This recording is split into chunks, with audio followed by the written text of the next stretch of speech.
try to act like they are trained and they're not trained and they mess things up. So yeah. So we'll see. I should turn it on again. Because on the actual page, it shows that we are live, but apparently we are not. You know, I'm learning to be a little bit more like you, where I would normally just be quiet, bottle things up and fix it and then eventually I just want to go smack a tree. But you're very good at just letting it out and and so I've been learning to Well, do that a little more. Speaking of influence, yes, you've been a very positive influence, I must say, oh, thank you. in that respect, for sure. So I just sent you what I'm seeing, what I'm looking at, because it says that we are in fact live on 4 channels, but apparently we are not. Yeah. Well, it's always a joy to talk with you, you know. Are we on? That is so funny.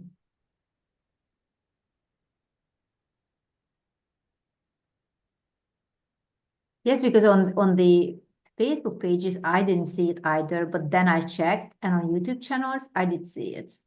Uh, So I sent you on Messenger what I see. It's rather confusing. She goes, now we are on. okay. Okay. All right. So then again, good evening, everybody. Welcome back to Royal Cup. Thank you so much for joining us. We've been chatting with Mark since an hour, and we thought that we are live, and apparently we were not. So I guess we are just going to start it now. And this will be our last Royal Club session show for this year. So you better join us. Apparently, they said, my colleagues are telling me that we are live. Whether we are or not, we're not going to start it again. Anyway, it still doesn't look like we are live, but who cares? Yes, we are live on Price Valve. Okay. Okay. But anyway, we're happy you're here. You're happy we're here. Everyone's happy. And it's going to be Christmas very soon. And that's also another source of happiness. Anyway, Mark is here with us because he wants to tell us something about influence. So just pick it up wherever. Sure.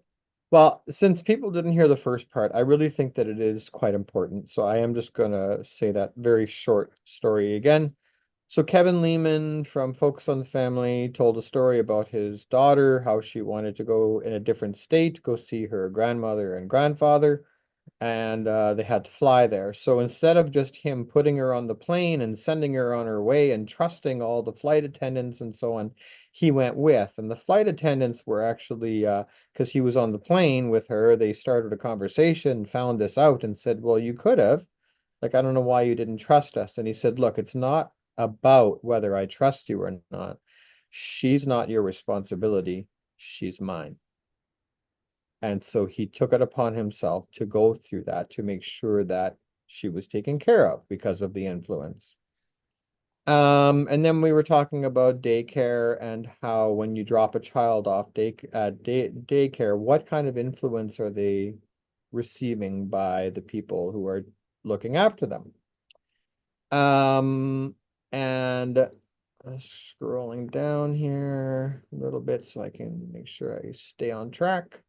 Um, so then what kind of influence are you allowing your children to be under? Who are you giving your children to as an example?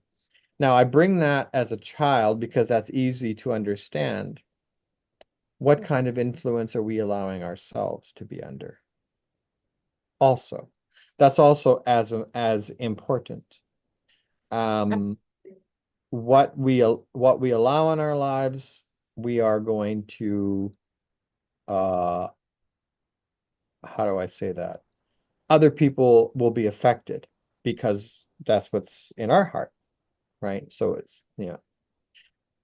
And then I wanted to talk a little bit. You were talking about women last time and the importance of women and so on, and I would agree completely.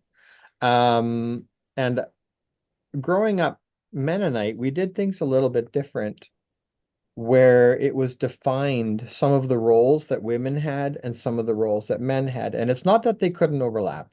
That wasn't it. But it was clearly defined that the women did most of the cooking and raising the children, and the men went out and did the working and taking care of that part. And of course, they would always help one another. And it just worked. And I found that most of the women were quite happy and most of the men were quite happy because they were doing what what kind of their strengths were. Now, that doesn't mean that every woman is going to be the same and every man's going to be the same. But in that setting, it just worked. And Mhm. and I, it was quite amazing, I thought, to see how people grew in that environment. Um, you didn't have to question about what you should be doing. You already knew. And there was a great influence on everyone of unity and how people can work together in unity. When Apostle travels, as an example, I'm thinking people are assigned to do things, and that's what they do, just so then it's easy. It's not that everybody can should know how to do everything, but at the same time, if that night this is what you're doing, then you just stick with that, and then Yes. it would just things just run smoother, right? And so there is a big influence to everyone about what you're doing and how clear, when things are clearly defined, I think it creates an atmosphere of what you're doing, um, where it's clear and people respect that. Um, I wanted to look at some scriptures. I wanted to start off with Colossians 3 and starting at verse 12. And the reason is, what influence should we be uh a, exuding? Would that be the right word in Mhm. this text? What example should we be showing? So in Colossians 3, starting at verse 12, it says, "You are always and dearly loved by God. So robe yourself with virtues of God, since you have been divinely chosen to be holy. Be merciful as you endeavor to understand others." Being merciful is a very strong way to influence people around us. Be compassionate, showing kindness toward all. Be gentle and humble, unoffendable in your patience with others. Tolerate the weakness of those in the family of faith, forgiving one another in the same way you have been graciously forgiven by Jesus Christ. If you find fault with someone, release this same gift of forgiveness to them. For love is supreme and must flow through each of these virtues. Love becomes the mark of true maturity. Let your heart be always guided by the peace of the Anointed One who called you to peace as part of his one body. And always be thankful. And so when we live this way, we set a great example and have great influence to people around us. Absolutely. I recently heard one of Trump's daughters speak of Lashon Hara. So I don't know if I'm pronouncing that correctly. Mm. Have you ever heard of it? I don't think so. Okay, so it's a Jewish um not so much even a belief, it's like a definition of when somebody does something wrong, specifically Lashon Hara, to speak evil. And the idea of it is when a person speaks evil, they not only harm the people that they're speaking about, they're also harming themselves Mm. because of the power of words. And so it is a very it is very frowned upon to do that, and do not speak evil of anyone in any situation for any reason, is the idea. You can warn others about someone. That's okay because you're trying to protect one another. But to actually speak evil is not good.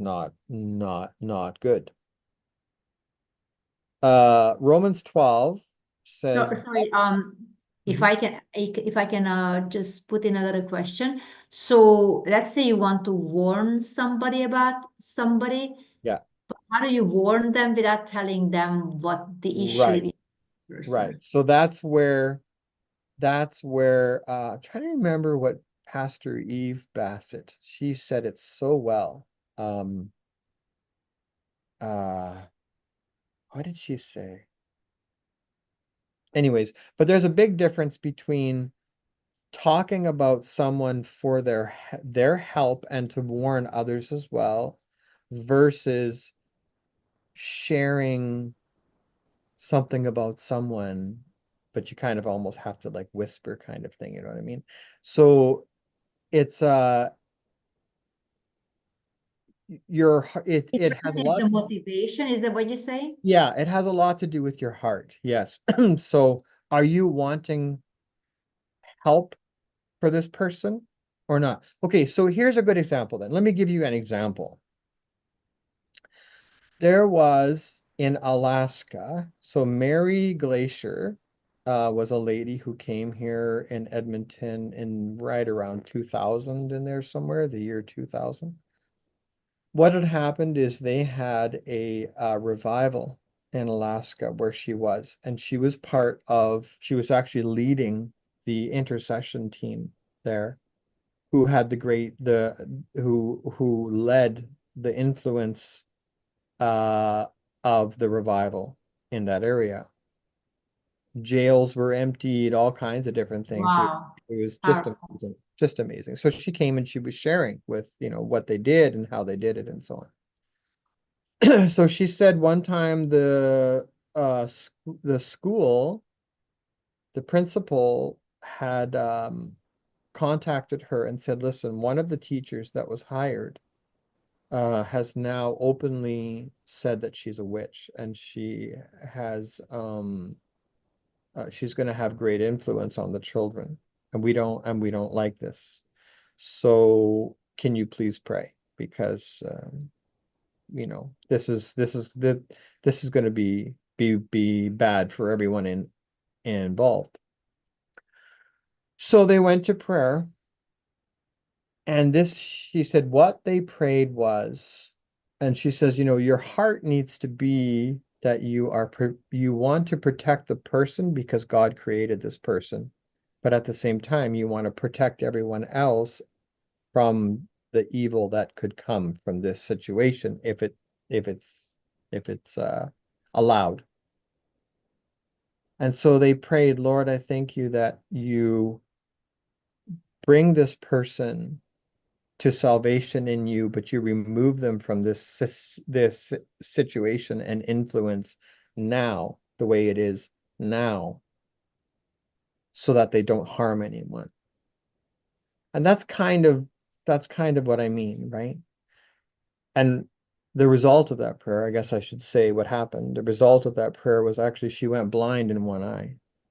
Right after, Whoa, the right witch. after, yeah, right after they prayed that. I think it was her left eye. She went blind, Oh, and she said the left reason especially, yeah. she said the reason was that, demonically, that's kind of a symbol they would Yes, it is. understand. Yeah, It's that's wax. kind of how they would see. And she says, opposing forces have come against me and I have to leave, is what she had said, and then she left. But Ah, okay. yeah. But their heart was, God, I pray that you protect this person too, and that they find salvation, right? So anyway, so Lashon Hara, to speak evil, is very highly frowned upon. Romans 12 says in verse 14, bless those who persecute you, don't curse them, pray that God will bless them. Proverbs 25:21 and 22 says, if your enemy is hungry, feed him. If he's thirsty, give him drink. By doing so, you will heap burning coals of shame on their heads, and the Lord will reward you. I remember being uh walking away from the Lord at the time, getting into all kinds of crazy things and so on, and kind of focusing more on evil than good at the time. And this verse, when God called me out of all that, Mm. this verse really stood out because I remember trying to curse people, and their response to me was in kindness and love. And I remember it felt like there was a heat that had gone on my head Wow. and went down over my body, and it Wow. bothered me so, so much. And then I came across this verse and I said, oh my goodness. Not only, like, this verse says, it is like heaping burning coals of Yes. shame on their heads. And so, no, I literally felt it. Literally. Wow. So this verse really has a lot of Mm. meaning to me. Powerful testimony. Yeah. So then how does a person go about Lashon Hara, not speaking evil? And how can we remember that so that we don't have a negative influence on people, but a positive one? So there's a story. A man realized that he had committed Lashon Hara. He spoke evil of people, and he knew that this was not a good thing. And he went to a rabbi and said, Rabbi, can you please help me? I need to stop doing this.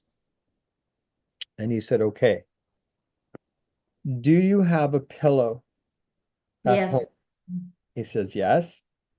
And he says, is it filled with feathers? And he said, yes.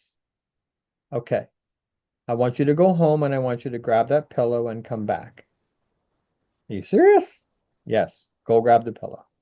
So he goes, he comes back. He says, now I want you to cut the pillow open a little, and I want you to go in every street and every back alley, and I want you to just throw the feathers out. Just start doing that.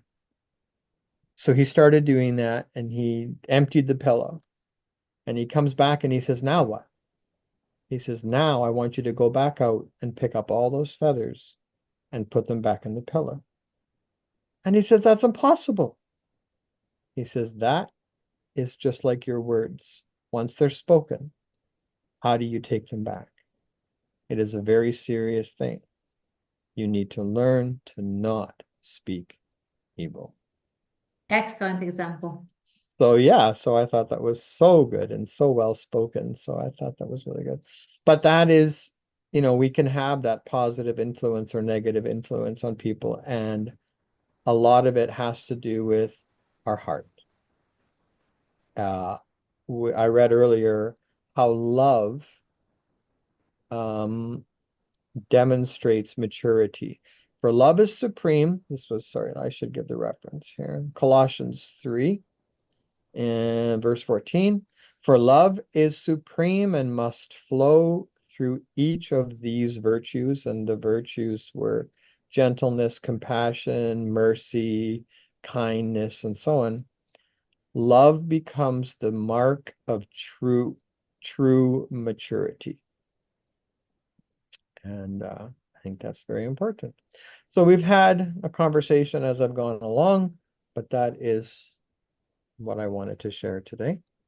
Thank you. Excellent. Thank you so much for sharing. Yes, influence is also influence is a thing that we all do, even without realizing it, isn't it? Because I think before we went live, we were chatting about even your very presence is an influence. Even your atmosphere you create around yourself is also an influence. So it doesn't have to be something that's spoken or something that's actually visible. It's just the atmosphere you actually carry with yourself or the atmosphere you create around yourself. So whether you have children or not, children come around you, if they come around you, and that's another whole another different matter, because children are very honest. They will not do things just because they want to be polite unless they are forced to. So you can also see that if a person is liked by children or liked by animals, that person is a good person. But then you also see the atmosphere, isn't it?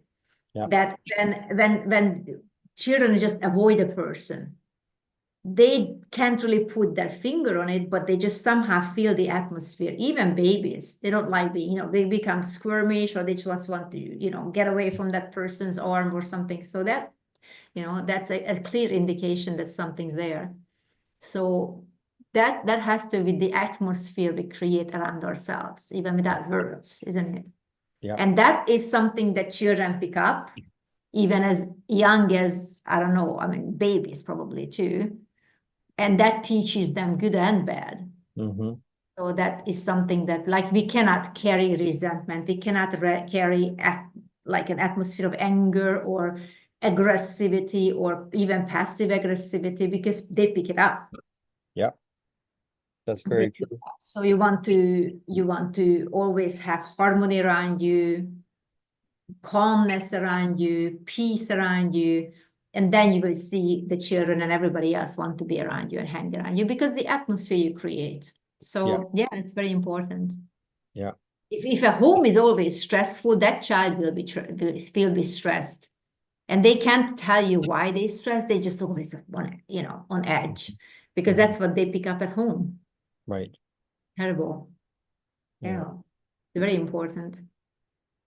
Yeah, and you mentioned even animals will respond, and I was literally thinking that as you were about as you were just before you said it, I was thinking that. I have my cat sitting beside me, so that's why I was thinking love that. cats. But I remembered that you had said that you had a cat that before, and how there were certain people, if they came around, is that am I correct? If they came around, that would just hide?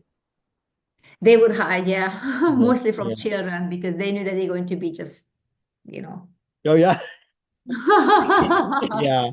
They had no regard for them whatsoever in that sense. They loved them too much. I think that was the loved them too much. Of course, they would hide. And but they would always come around after they left. They would just come back and come out of the hiding. And yes, sometimes I would let them, because I'm trying to be merciful for animals, poor babies, really. Yeah. But I also read, especially cats, they are very, very sensitive, and they don't do things that they don't want to do. And I respect them for that. Dogs do things they don't want to do because they love you too much. But cats are different.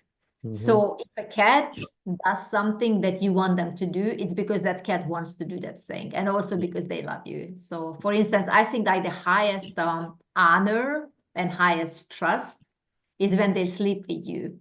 Because they feel comfortable with you, they feel safe with you, they know that you will protect them.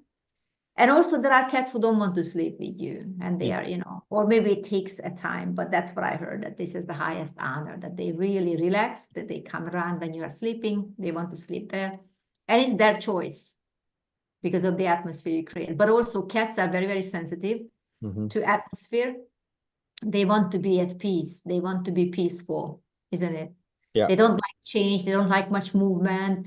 They would hide somewhere, anywhere really, when there are not much movement, because they want calmness, they want peace, they want rest. And I think it's a good indication if they come out, because then they feel relaxed. Yeah, So that's yeah, good. I would agree. I think horses are similar also. Yes, Similar to I never cats. had horses, and you can't keep them in the apartment, but yeah, No, I no. assume they are very similar. Yeah, there was a story about how there's a lady had a ranch. Again, focus on the family. It's amazing. Oh, I didn't realize, like, I speak about it so much. I didn't realize what an influence they had on my life for so many years. Anyway, but they had such true stories. They just had people on all the time talking about their ministries, talking about different things, talking about the positive things, and when things get hard, how do you deal with it, and so on. So mm. there's a lady, she had a ranch, and horses that were abused, she would take them and then she would bring them back again. But she would also take children who were abused, Mm. match them up to horses. Wow. So there was this one horse. So she tells of this story about a horse that was so badly abused, Oh, no one, absolutely no one could get close. That yeah. horse didn't trust anyone. This young girl comes and she was severely abused, severely. And she too, she didn't trust anyone. She was there with her mom, but even there, she's just like, she won't even trust me either, really, you know? So the lady says, these are the horses, and she says, what we do, and she was telling the girl, what we do is we allow the horse to choose the person. So you Oh, just come here how and mingle wonderful. around, and one of the horses will come, and then we'll try to connect you. And as you heal, you and the horse will heal together, kind of thing. Oh, how You, excellent. yeah, it was just wonderful. So this That's horse that was so badly abused that nobody could get close, walked right up to this girl. wow. And they were just like eyes just huge. The way she described it is like, what is going on right now? Like we did not expect this at all. And the horse walked up and went right beside her and took its shoulder and kind of bumped it into her shoulder. Then, Wow. then took its head and turned towards and pushed the girl into its body. Wow. And the girl was scared. Like giving her a hug. Yes. And the girl was scared. And she says, what's happening? What's going on? And that's literally what she said. I think the horse is giving you a hug. Yeah, And that's how they do. they It's bonded. And I don't know the rest of the story, but you can only oh, I'm imagine. sure the stories that they both healed. Yeah. So isn't I that an love it. incredible thing? That's Yeah. Now, wonderful. now you know why I like to focus on the family so much. They, they all kinds of things. And it was just so impactful. Uh, Mm. yeah, yeah. So, but it was just I quite also heard that autistic children are healing with horses. okay. Different animals, but especially with horses. I hadn't heard that, but I can see, Yeah, judging by that autistic. story, yeah, how that Autistic, would like work. severely autistic, like they don't know how to calm down, they don't know how Right, to calm themselves, they don't communicate right. very little. So Yeah. basically, it's hard for humans to deal with them, even when they are therapists, I suppose. But sometimes words are not necessary when it comes to healing. Hmm. So animals can calm them down Yeah.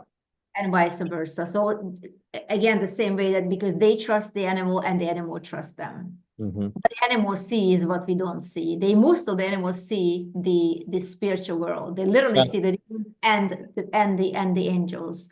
So I guess when they look at someone, especially like a severely abused, they see all that thing. So they see way more than hmm. what on I on haven't forgotten what Kenneth Copeland said one time. He said the story of Jonah, he Mhm. said, why did it says, and God told or caused the whale to come and grab Jonah and so on.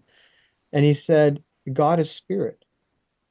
And so how did he communicate with the whale or tell the whale? I mean, God can do anything, but he was just talking about, let's just look at it.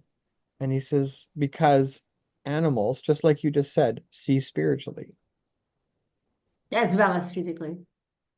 Physically, of course, of course, of course. But I mean, yeah, and so it kind of makes me wonder about the soul part in there somewhere. I don't know Oh, how. they see the spiritual world. Yeah, That's very obvious. yeah, For instance, like how many times we have heard stories or even saw that like I think there is even a hospital, maybe several, where horses are allowed to go to patients, and these patients are in the hospital, and they are kind of like a hospice, really. These people are there to go on to die, basically. But the horses are there to go and whomever they want to go to. hmm And would go to the ones that are about to depart. How would they know? Because they see their angels standing around waiting for that spirit to come out of the body. Right, right, right. Same with cats. Cat would stare in a direction you don't know. To you, it's nothing there, but they see something there. Whether it's Yeah, positive, or they react favorably. If it's negative, then they would stare and then they don't like it. And you can tell that they stress because they are fixing their gaze somewhere that to you, there's nothing there, but they see the spiritual world. yeah, So yeah, yeah. it has been proven so many times. I think it's absolutely fascinating. Yeah, I'm just Beautiful. thinking. Growing up, I was spent so much time outside and always around animals and things, and yeah, it just kind of really got me thinking there when you were saying that, just how many times, I've seen animals do interesting things and strange things. And, You don't know why, yeah. yeah, and then you kind of question what's going on right now, what's happening. Yeah, It's clear that they see the angels. For instance, the animal of Balaam, um, donkey, yeah, the okay, donkey yeah, saw done. the angels who was about to strike Balaam. Balaam said, "Oh, just go, go, go!" And just, can't you tell that I'm going as fast as I can? You pushing my leg against? That's because I'm trying to protect you. The angel is there to strike you. The Yeah, donkey saw the angel. The human didn't, even though he was a prophet. Isn't that interesting? that's very true. That's literally Yeah, what it says. Yeah. that says. And the donkey spoke to him, which is really interesting too. Well, you see, that's what Cat says, Cat Kerr, that and of course that's also proven that they have all the vocal cords able to speak, Hmm. but God forbid them to speak, or not forbid them, but God did something that they couldn't speak because he said, all the animals, because he said it's enough for me that humans curse me. I don't want to hear it from the animals as well. Yeah. And they would learn it from humans. That's the thing. They would Yes, they learn it would. from humans because there's no guile in an animal. They Hmm. learn it from humans. Yeah. So they don't want, God didn't want it to be corrupted. They don't want them to be corrupted by humans, but they are able to physically speak. They Well, just you just look at a parrot, learn from the evil. you just look at a parrot, or you look at a crow Yes, or a exactly. magpie, even some of them, they can actually Exactly. speak. And there's one bird that literally what it does is it just repeats everything around it. Right. Yeah, like yeah. And the one where trying to remember the nature guy, but anyway, the bird was there was a car alarm and off in the distance at one point, and they were recording the bird and the different sounds that it would make, and all of a sudden it did a car alarm, like a literal perfect. And I'm like, Yeah, what in the world? So it heard that somewhere like a sometime. recorder, Huh? like a recorder, Yeah, a exactly. recorder, and they just play it back. Exactly. Amazing abilities they have. Yeah. Yeah. Yeah. Yeah. It is very amazing for sure. Yeah, in So my we can case, away from the influence. The subject is influence on our animals. But that's what I like about the club. We just chat and then people enjoy it anyway, and they just write us how blessed they were. So that's a good thing. So yeah. yes, influence. Anything else you want to share about influence? Oh, you That also mhm. asked like what type of influence like our kids have. And I was mentioning that they have the school influence and they have the home influence, and the two sometimes don't match at all. That's right. So obviously the responsibility is more on the family. And many years, well, maybe not many years ago, but a while ago I did share, I don't know what the topic was at the time, but I did share that of course I grew up in communism. So in the school, talk about influence. So in the school, I would always hear the BS, the communist BS, but I never believed it. I mean, never believed. I looked at it like, okay, it's like a theater. They say this stuff. I could tell that they believe it. Yeah. But I knew I didn't, and they knew I didn't, because when I went home, they explained to me that this is absolutely garbage. Lenin is not a hero. Soviet Union at the time, the Soviet Union is not a hero. They are actually occupying Hungary for 45 years, actually. So I was born like at the tail end of the communism, but I was still, I still grew up in it until I was 19. So that's a long time, really. All That my is a long time. and stuff. Yeah. So anyway, I always had these two influences, but I always knew which is the true. Which is the true, which is the real, which is the godly one, the one that was at home. Therefore, whatever I heard in the school didn't affect me. So I want to say it as a testimony that if you set a strong example and a strong guideline and a strong path in your home to your children, it doesn't matter how old they are, they will always know the truth. Right.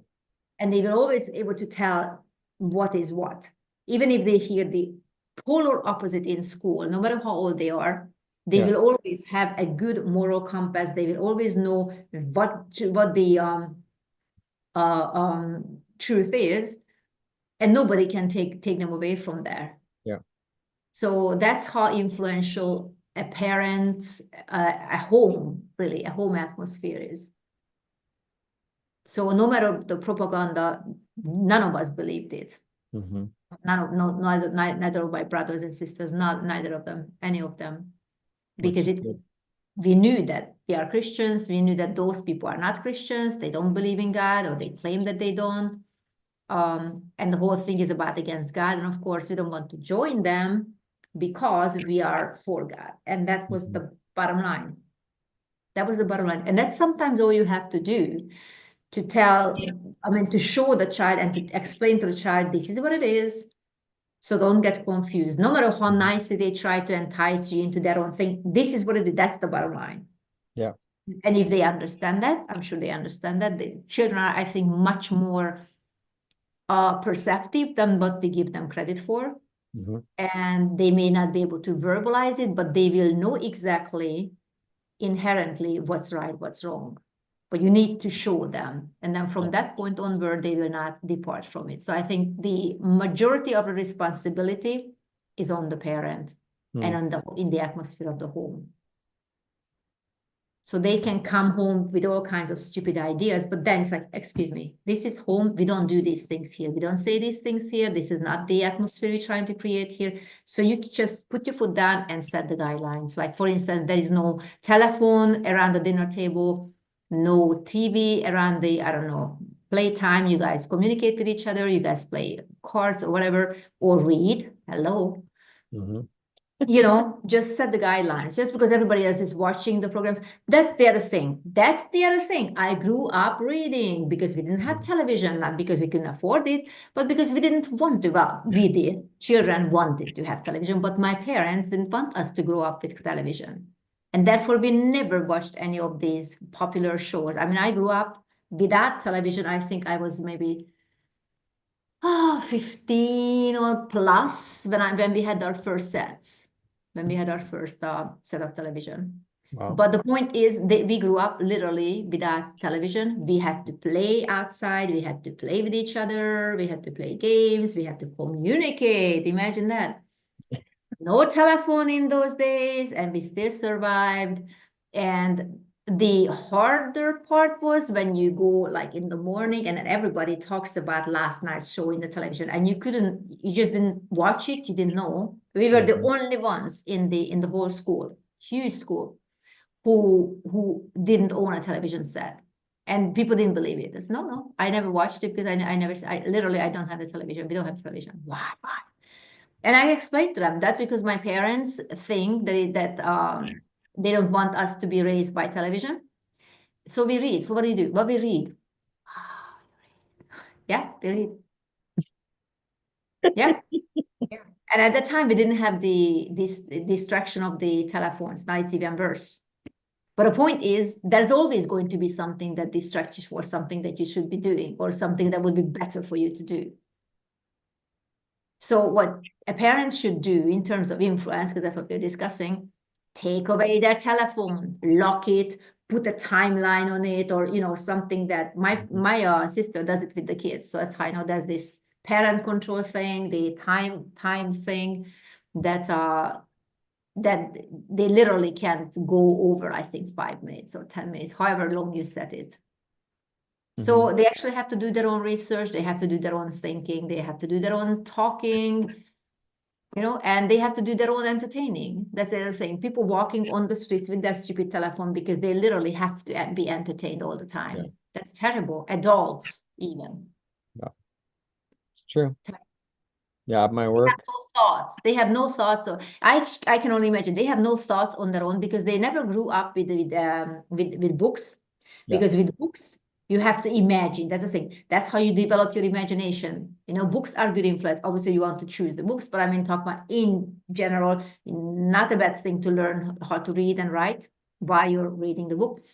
And the other thing is you have to imagine what you write, what you read. With television, the television imagines it for you. Yeah. Right. Yeah. How many times we have experienced when there's a book, we read a story, and then, of course, comes out the movie, and the movie is pretty much always a disappointment. Why? Because your imagination was better.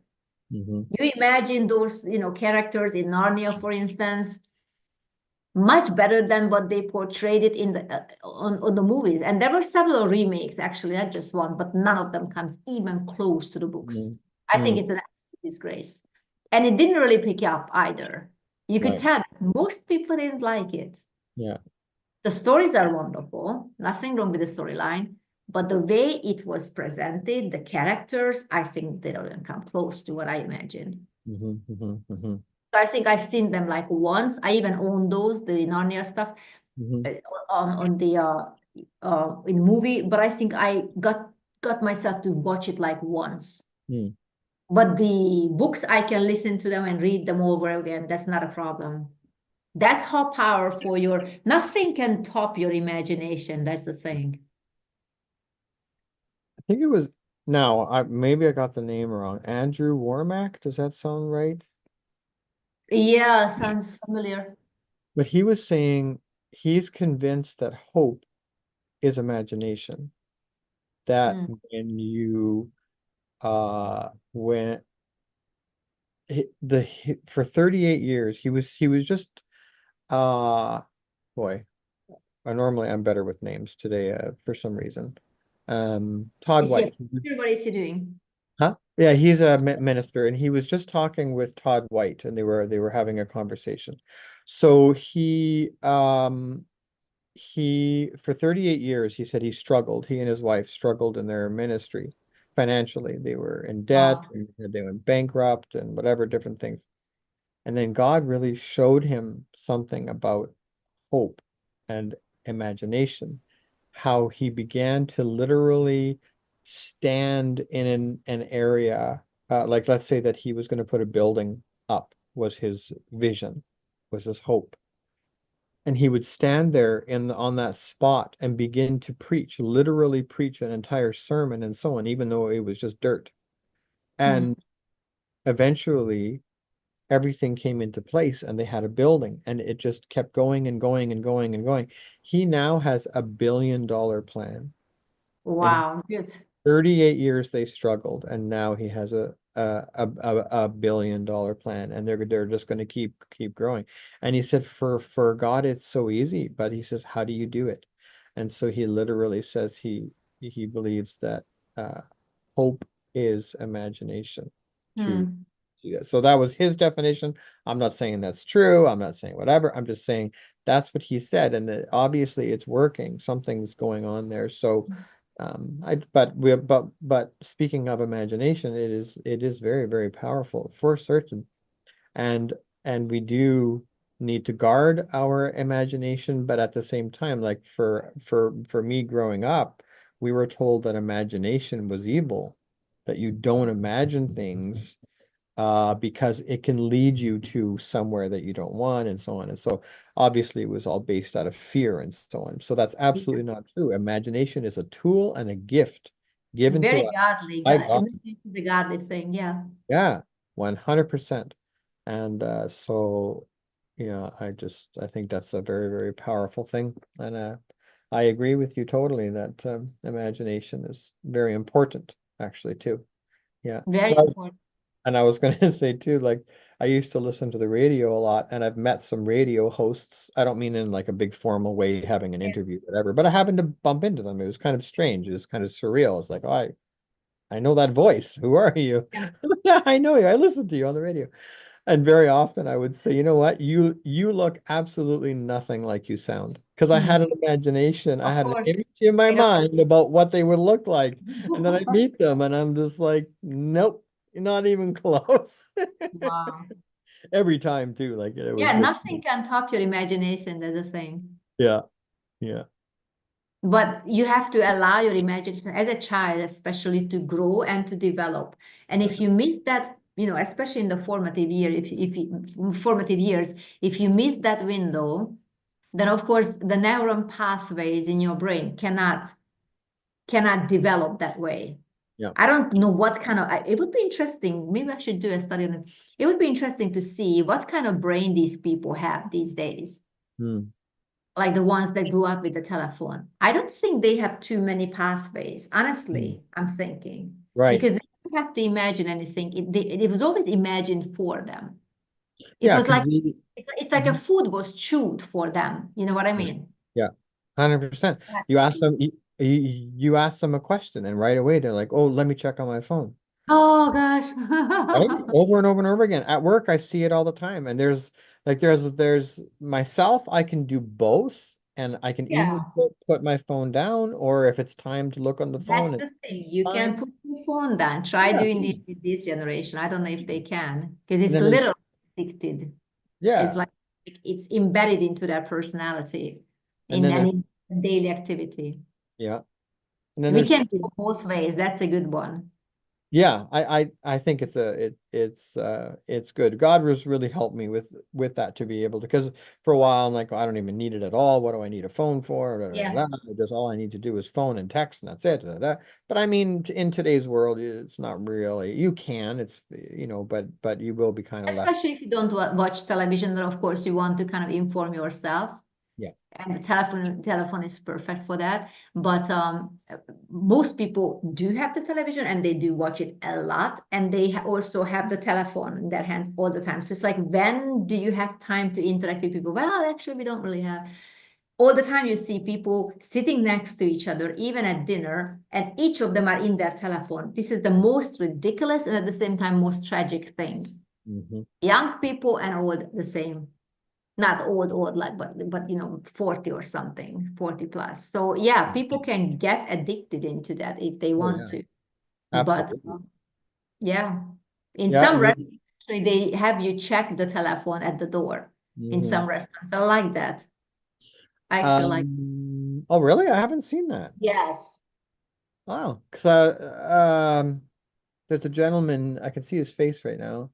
But he says when he and his friends meet, no one has a phone. He says sometimes they'll have one person will have a phone in case there's an emergency or something Yeah. that they are able to call, but they have it's muted and everything's put away so that they can concentrate on their conversation. Of course. And Yeah. I think That's that's just so normal. wonderful. Yeah. Same here. Same here. Also with our families.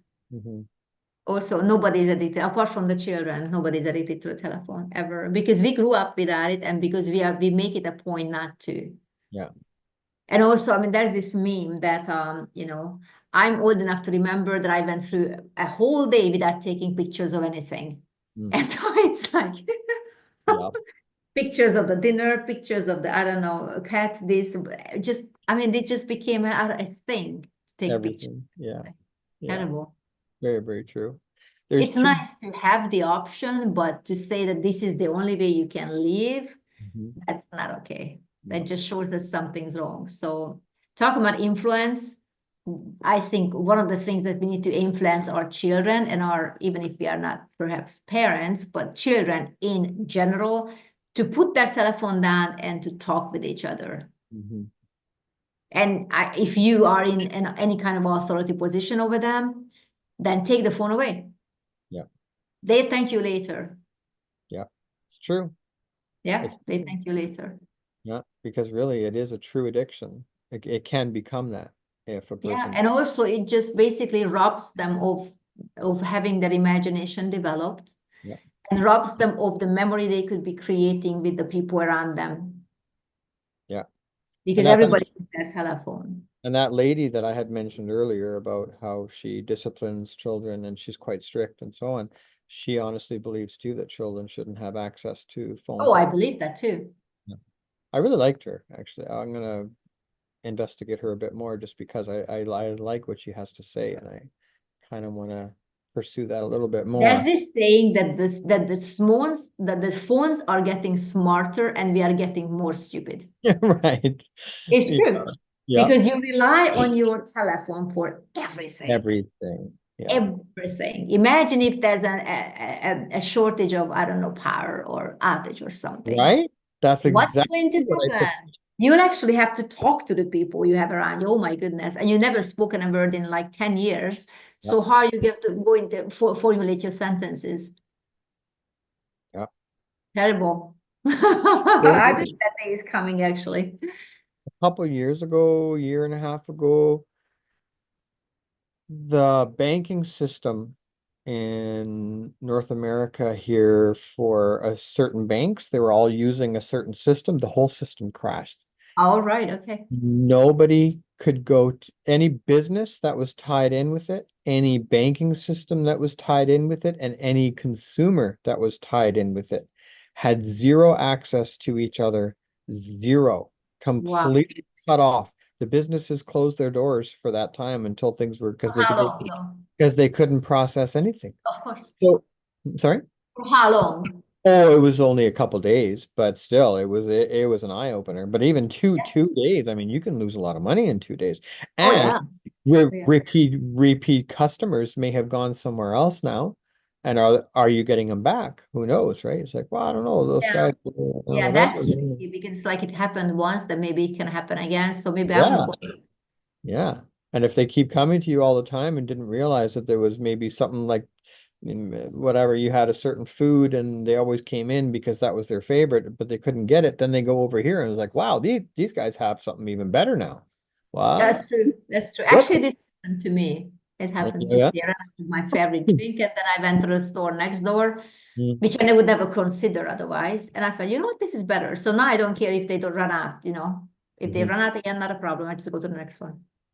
A different store and slightly different drink, but Yeah. very similar. That's so close enough, is what I'm saying. So I don't get panicked if this one just stops selling it. I don't care. But yeah, you're right. That's the way to lose customers. And but I bring that up because you had mentioned about how people hooked on their phones, whatever. So we had a conversation at work where one of the younger people there said, you know what? I don't think we should have cash anymore. I don't think we should have anything like that anymore. Everything should be digital. If they came out with a digital ID and a scanner, I would be the first person in line to have it because I mean, I don't want all this kind of stuff. And I said, it can crash. These things could crash. They will never crash. They've got it now that it's just. Because they never experienced it. That's right. And then a short time later, it crashed. What I'm telling you about, what I was just telling you about happened. And I have a picture. There was of a drive-through and it had a sign on there that their banking system was down. And I took a picture of it and I have it. Showed it to her. And every so often, if anybody has a conversation with me about it, I'm like, here's this picture. You want to have a look at that? Tell me it's not possible. It is possible. Wow. Imagine if she would have been chipped in. Then And what?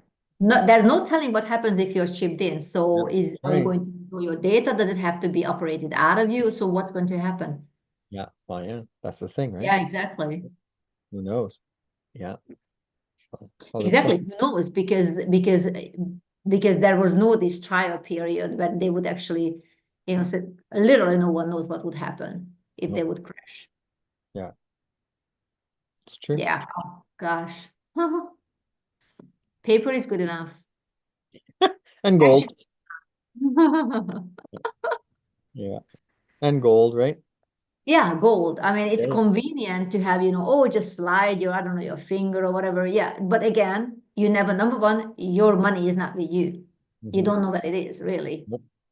Nope. And it can become unavailable suddenly with no explanation and with no telling for how long. Mhm. Or just maybe just disappears from the computer altogether and you just don't know. Oh, we don't know. No, we don't know. Yeah, it all just disappeared. We have no idea what happened. I was just in an office dealing with some of the issues with this whatever.